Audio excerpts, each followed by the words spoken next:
Hi, today I'm presenting on the oral tradition and works of Milman Parry and Albert Lord.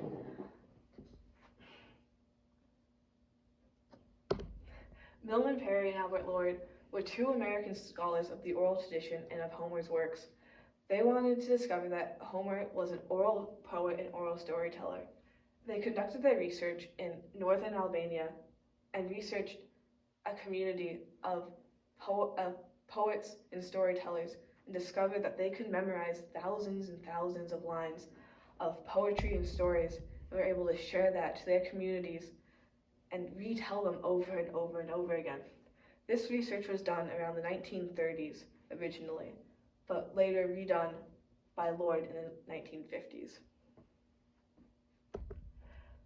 That's the history of oral tradition in general. Oral tradition has been a part of the human race and human culture since the beginning. Before we could even write and read, we were telling stories to each other and singing songs and making poems and spreading our culture and stories and legends between each other for generations and generations to come. Parry's research recognized that Homer's epics and Homer's poetry was also spread through this oral tradition and oral storytelling that was able to be passed on through generations.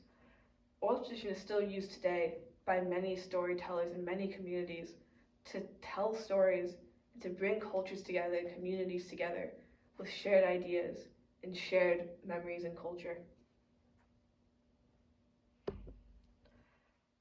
Oral tradition was performed in Greek culture by reciting or singing the poems that were written and stories that were told.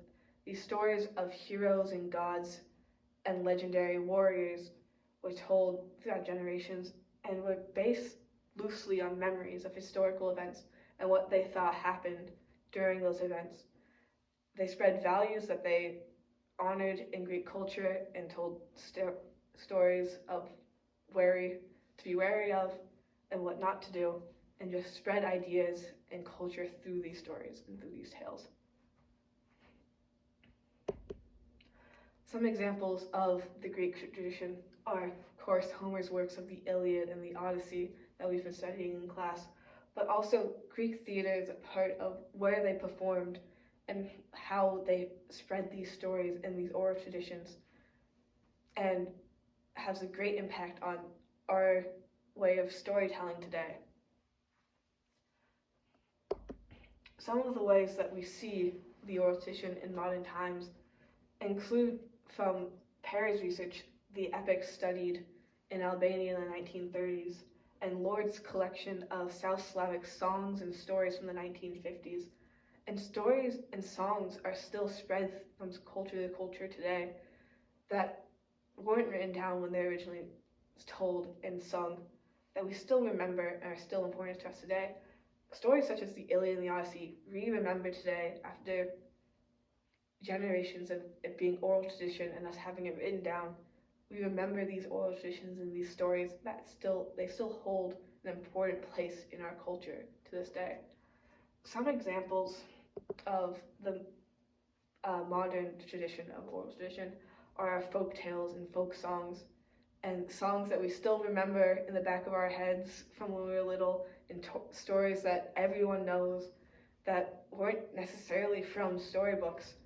One example of an expert at folk tales and telling these kind of stories is the video I'm about to show you a small clip from.